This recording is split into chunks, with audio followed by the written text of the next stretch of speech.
know what you were gonna do, and you could just forget about it. There is no way I am not kissing a boy. A girl, maybe? You smartass.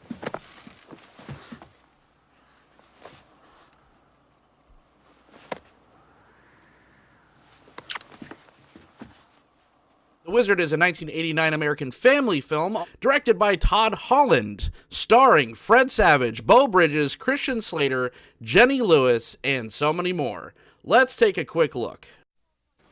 2 tickets to California, please. That's $226. Well, we only have $27.30.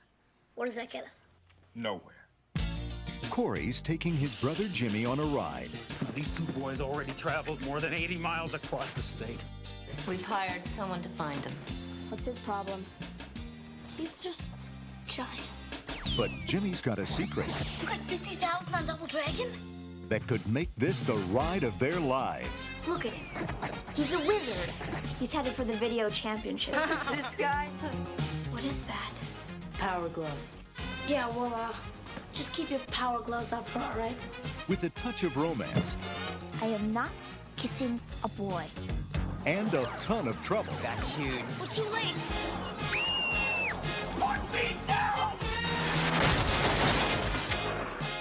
Sorry about that. You maniac! They'll get there any way they can. Hey, here we come! It's Jimmy! It's Jimmy! Come here! Stop them. Hey!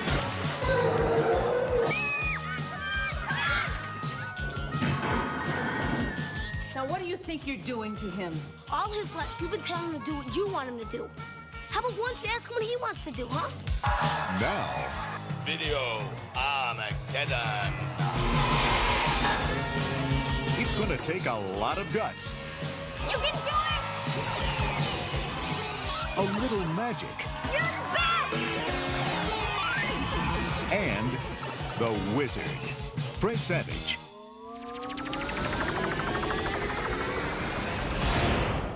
The Wizard. Welcome back to the Cult of Films. That's right, audience. You picked this one. This one won the votes for the new episode of this show. This one against Stardust and Cabin Boy, which I'm sure we'll still get episodes of those. So whoever voted for those films, do not fret because, I'm going to cover them anyway. But you all want to see me talk about the 1989 extended Nintendo commercial that is The Wizard. And let's just start from the very beginning. The Wizard, directed by Todd Holland. Who the hell is Todd Holland? It's not Tom Holland. It's not the new Spider-Man. He's actually an American television director and producer. He directed a lot of episodes of The Larry Sandler Show, Malcolm in the Middle, and he only did 3 feature films, and this was his feature-length, at least, directorial debut. He also directed Krippendorf's Tribe from 1998, if you remember that wonderful Richard Dreyfuss and Jenna Elfman gem, and Firehouse Dog in 2007. So it's safe to say that The Wizard was the highlight of Todd Holland's career. Back in 1989, this was right in the time frame where I think I was like 9 years old, where I was just basically this kid. Everyone had NES fever. We were all plastered in front of our screens playing Legends of Zelda and Mario, or both. This is one of the greatest marketing tools of all time. And even Roger Ebert back then, who I respect greatly, said that it was just a commercial for Nintendo and Universal Studios, which, he's not wrong, but there was quite a bit of heart in this film. A lot of people said that it was overwritten and overacted, but the heavy lifting had to be done by these 3 children. Fred Savage, he had some acting chops, of course, from the Wonder Years, and I think Princess Bride came out before this film. And then you had newcomer Jenny Lewis, and Jenny Lewis she was a childhood actor. She would actually go on to become quite an awesome person in the world of music. She was one of the founding members of the band Rilo Kiley. She did all the backing vocals for the Postal Service, the album Give Up, their only album, which is probably in my top 5 favorite albums of all time. Jenny Lewis is just such a badass, and she plays such a little badass in this movie. So And then you had Luke Edwards as Jimmy Woods. I don't know too much, about Luke Edwards or where his career did or didn't go. The it guy back then, like, no one was touching Keanu Reeves or Christian Slater, and Christian Slater was great as the older brother in this. Beau Bridges, of course, as well. So you had a great cast, and you had a thing that everyone was obsessed with. So that's why I think it overperformed at the box office, and it only made $14 million, which is not a ton of money, especially for, a big Universal film, but it was against a $6 million budget, so it was a moderate financial success, but it was just critically torn apart. Everyone hated it, just like I said, because, this was probably product placement, or at least like so obvious product placement. In the 80s, that was a huge thing. You'd always see like inserts of Coke and Pepsi and Tab Cola and all this stuff. It's just 1 calorie. Tab Cola. What a beautiful drink. Tab Cola. For beautiful people. Like this is from Nintendo Films. Like, they were funding most of what was going on here, so of course they wanted their titles featured. So let's just step back real quick. Let's talk about what this film is really about, more so than just being an advertisement for the Nintendo system and the debut of arguably one of the greatest Marios of all time. Mario Brothers 3!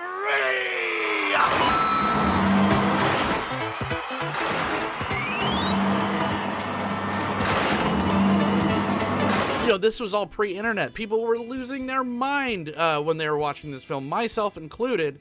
Imagine going to the movie theater and seeing for the first time them unveil the next thing that you like so dearly care about in a movie. Like, there was no, everything is just taken for granted so much nowadays. Information is constant. You don't even have to wait for a newspaper anymore in the year 2020. Just grab your phone. You don't even have to go to a computer anymore, and you get everything, right away, right in your face all the time. But this was like such a huge deal, and it just makes you like harken back to the good old days of 80s cinema, when this kind of a movie could drum up, that kind of excitement. So it's centered around the Woods family. There was it's kind of a broken family. The father, played by Beau Bridges, he was on his second marriage, and he had 2 sons of his own. He has twins with his second wife.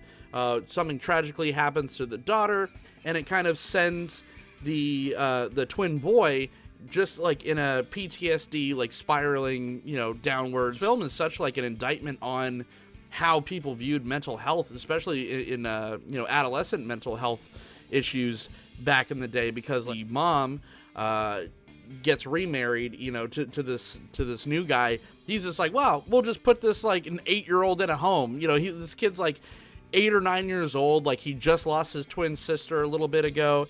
And of course he's gonna, it's gonna leave some lasting effects, but instead of really being parents or being a step parent, he just kind of, he's Mr. Moneybag, so he just kind of wants to send this woman's like last remaining living child to a home, which was just like, that's pretty fucking dark. So the movie starts with Jimmy on the road. It kind of it does a nice job of like showing, not telling, that he likes to run away, that he's constantly trying to get back to California for some reason. This family lives in Utah, and they just kind of keep picking him up, and that's where the stepfather, I guess, like finally is just like had enough, and is just like, I have the resources, let's put him away. We can't just keep sending the cops out to track this kid down on a highway, which who's not watching Jimmy, that Jimmy's like just taking off and making it to the highway in the first place. Maybe the dad should be put somewhere, or the stepdad rather. That's when we get introduced to Woods boys, and that's Corey and Nick with the dad, like I said, and Corey and Nick are Jimmy's half brothers. As much as it's left a lasting effect, the tragedy that happened to their sister, their half sister, and their daughter. On the other family, the one with the mom that has Jimmy, that's taking care of Jimmy, it's also kind of completely torn apart. The Woods boys as well. The dad, Sam, is like on a second marriage, so you could tell he's just trying to do the best he can. He's trying to cook like casserole terribly, which is just great. I want to see like the cut or the editing cuts of Beau Bridges trying to like making the nasty garbage face for trying to eat the casserole. I'd like to see all the takes of that.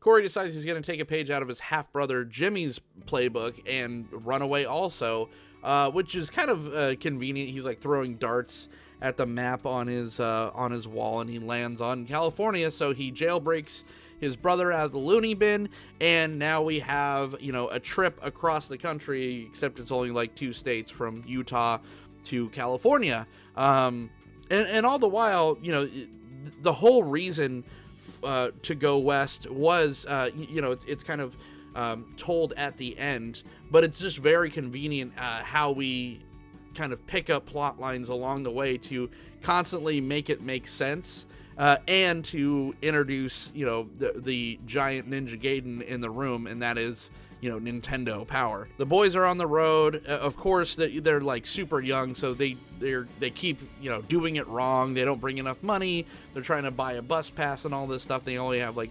$20. And that's when we get met up with Haley Brooks, again played by Jenny Lewis, and she's this kind of like snot-nosed, street smart, I'm constantly on the road because my dad's a trucker, and so I just get to roam around. Like, there is a serious problem in this movie with the parental supervision. Maybe it was just 1989, but literally, like, there's a point of the movie when Dad and Christian Slater like go to a diner, and there's like just like Lewis and then like a bully. The bully's at a table getting coffee by himself. Lewis is at the diner, like the counter at the diner. It's like somewhere in Nevada.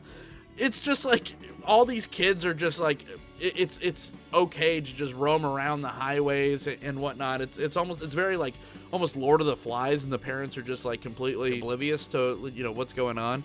The Batemans, which is the mom and the stepfather, they hire this cartoon character bad guy named Putnam, who protective service like bagman, like he's just there to find lost children, but the movie spins it in a way where it's like really gross, where it's just like, yeah, you would think that someone that's out to like a PI that's there to track missing children and recover kids and bring them home would be painted in a good light, but this guy is like such a mustache twirler, and like even the father's just like, you make money off finding kids and bringing them home, you should be shot at one point. And it's just like, geez, this guy, I could think of a lot worse professions to get into that are like morally, worse than tracking down lost children, bringing them home. But, this guy Putman does himself, his character, no justice, because he is a complete asshole throughout this entire thing. Where is he?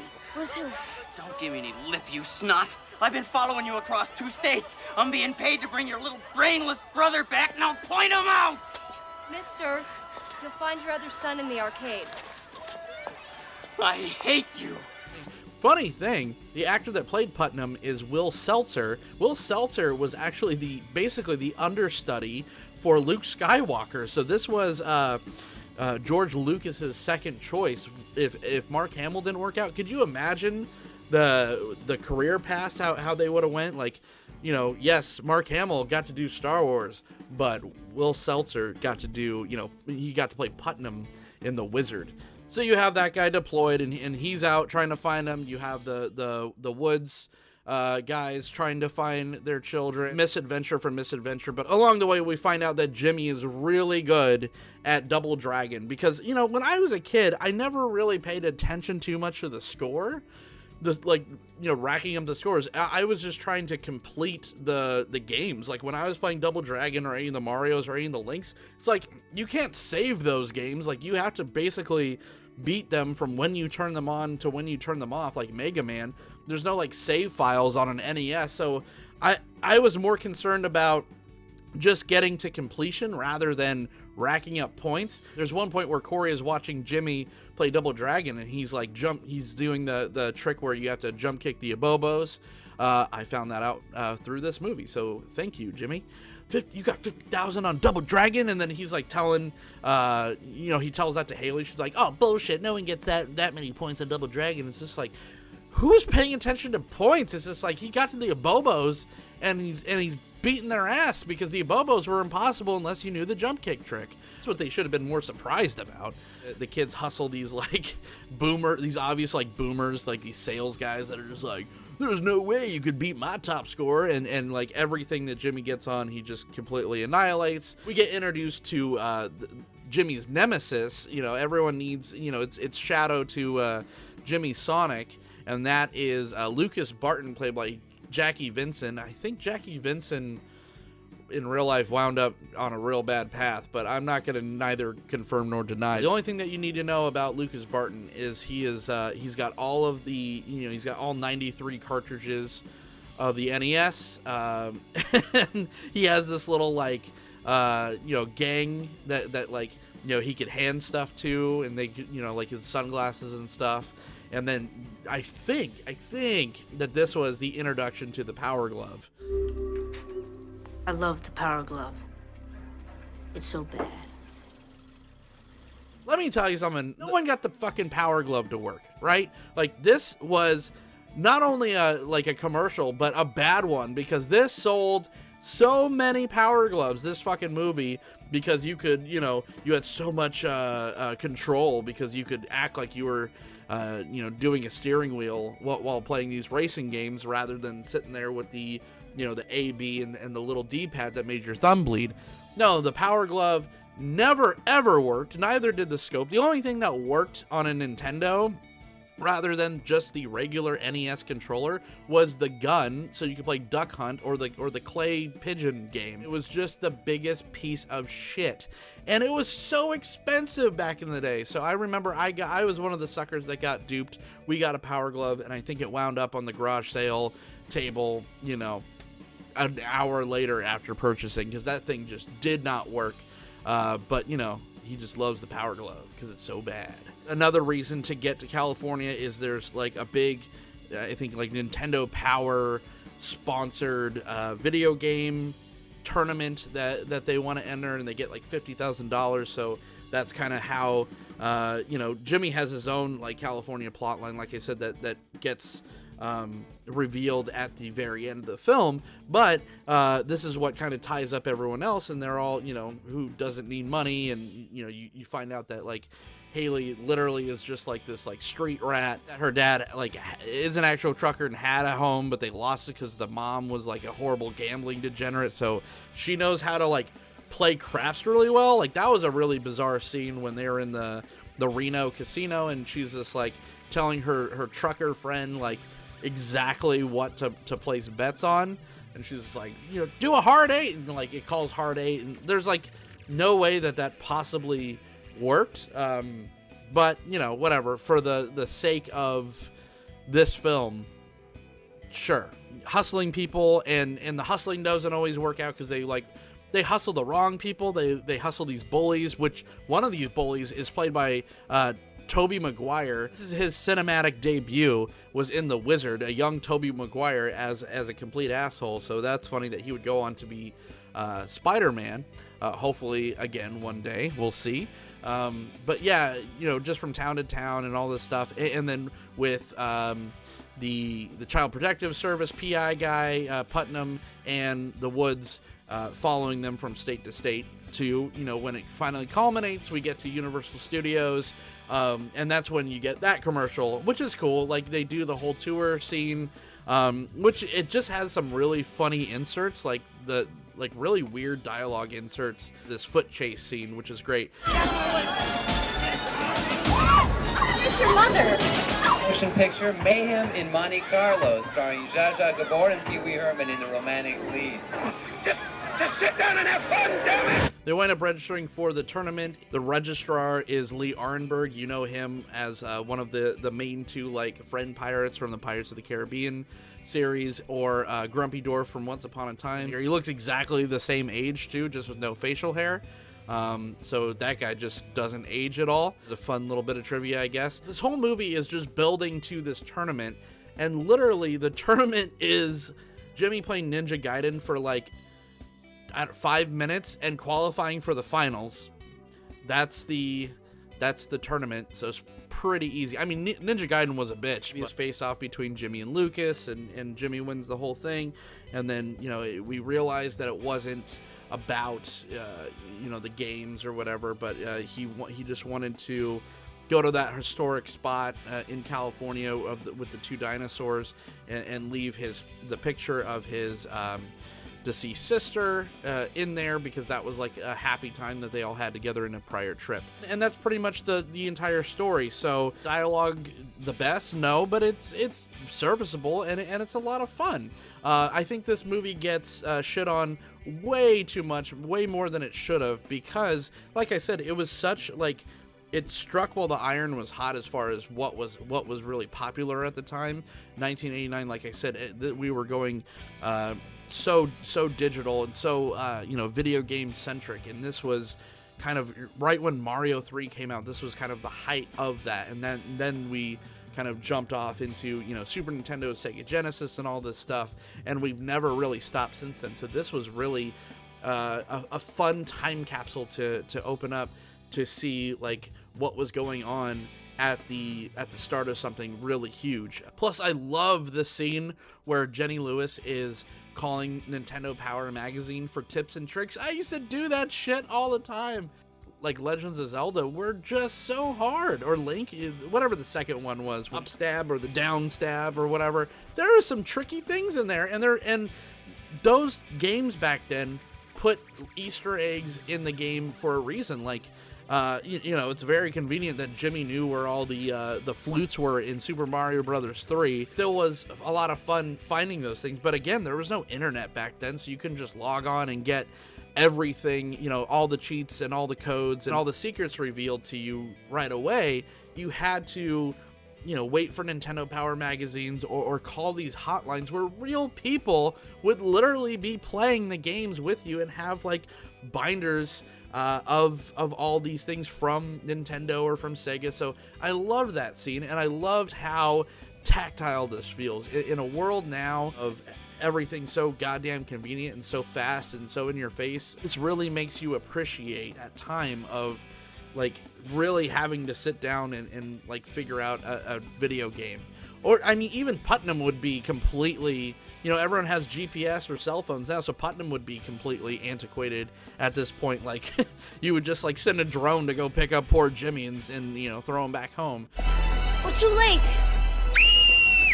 He touched my breast!